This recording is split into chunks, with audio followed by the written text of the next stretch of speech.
Today you're going to learn two cool things. One of them is about the width of fabric and selvages, and the other is the grain of fabric. So if you're not familiar with those, stay tuned here. I want to talk about it a little bit.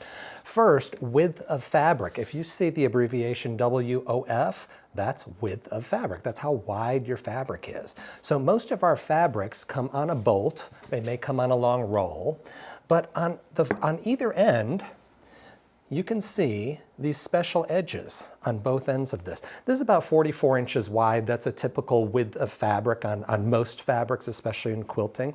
It may go up or down an inch or so. But these special edges are called the selvage edge. Now, what's interesting about the selvage edge, it's more tightly woven, so it will not fray and it will not unravel. So you're safe in that way.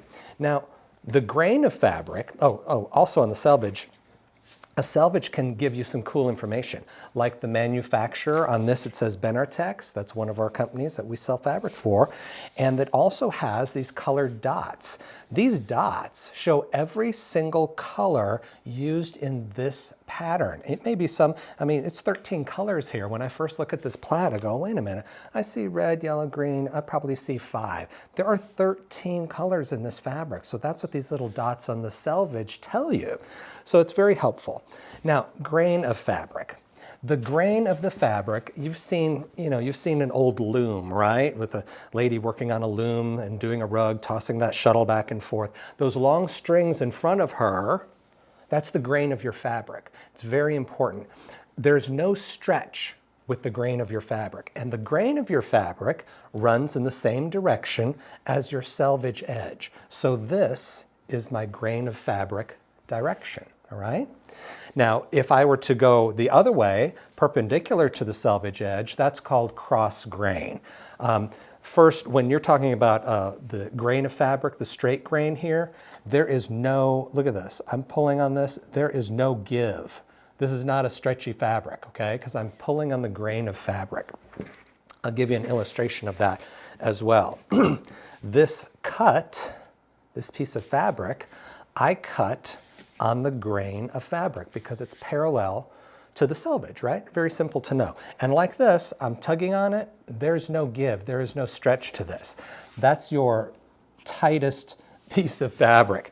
And ladies that wear skirts, let's say, if you have a skirt that the fabric keeps wanting to twist around while you're wearing this skirt or while you're walking in it, that skirt was not made very well because the pattern pieces were not laid right along the grain of fabric. That's why grain of fabric is so important, especially in apparel. Now, on this example, I have cut this piece of material cross grain across the other way.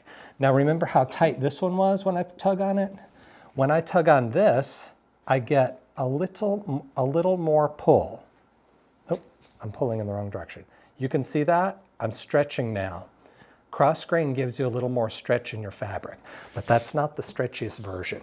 The last cut that you may see is a bias cut. And a bias cut is cut on a 45-degree angle. This is especially used in apparel, around sleeves and stuff like that. Sometimes you need your fabric to stretch. Look at this piece of material when I pull on it. That's a lot of stretch. The bias cut provides most stretch. The cross grain is the second amount of stretch, and the straight grain is the least amount. So that's why grain of fabric is important, and that's why the cut of certain things is important. In quilting, we cut a lot along the grain because we don't need our fabrics to stretch. In apparel, they use a lot of bias cuts. So I hope that is interesting to you. I hope you learned something, and happy sewing.